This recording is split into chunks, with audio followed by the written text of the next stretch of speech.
Nothing but a broken glass. Sober has been with me and the band for a while now.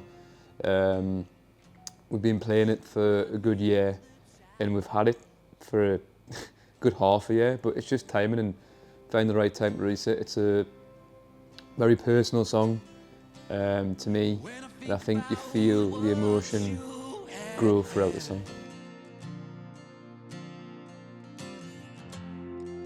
There was a lot going on last year in terms of headliners, in terms of little gigs we were doing here and there.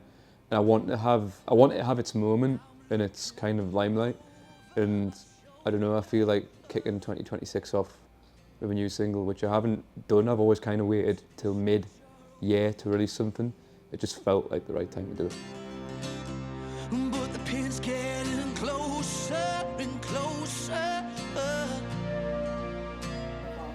The inspiration from the song, without diving too deep, came over a year and a half ago while I was visiting a family member whilst they were in a coma. Young family member who I could see a lot of myself in. And it's just kind of about wishing you could have the conversations prior to said situation when you were sober. And it doesn't mean sober in terms of like alcohol, drink, whatever it might be. It's just like a sober conversation in terms of a human conversation almost.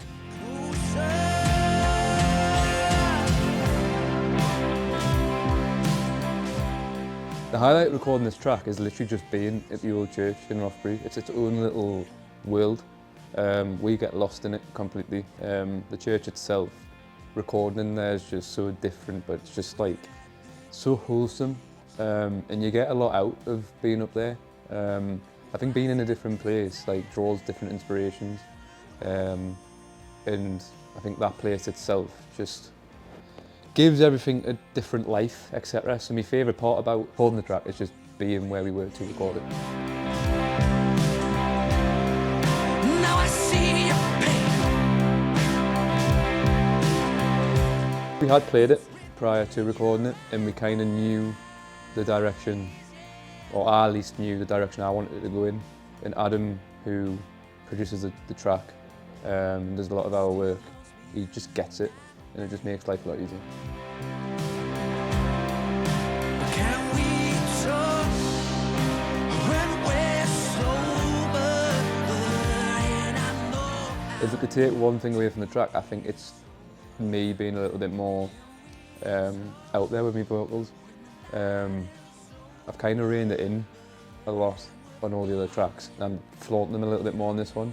So if there's anything to take away from it, hopefully it's that they recognise there's not a different side to my voice, but like there's more layers to my voice. Not to sound like Shrek and Onions had layers and all that, right? So. Can we talk when the night is over? Played it a few times. I say a few times. We played it over the last year. Like the audience, when we play the track, kind of go quiet, which is mint because it starts off just me and the acoustic guitar, and you never know what you're going to get when it's just you and acoustic guitar on stage. Like obviously people like talking in the audience, we all do, we're human. But they all go quiet, and as it builds, you can just see them getting more and more into it because it is a builder. So it's went down quite well. We can dream.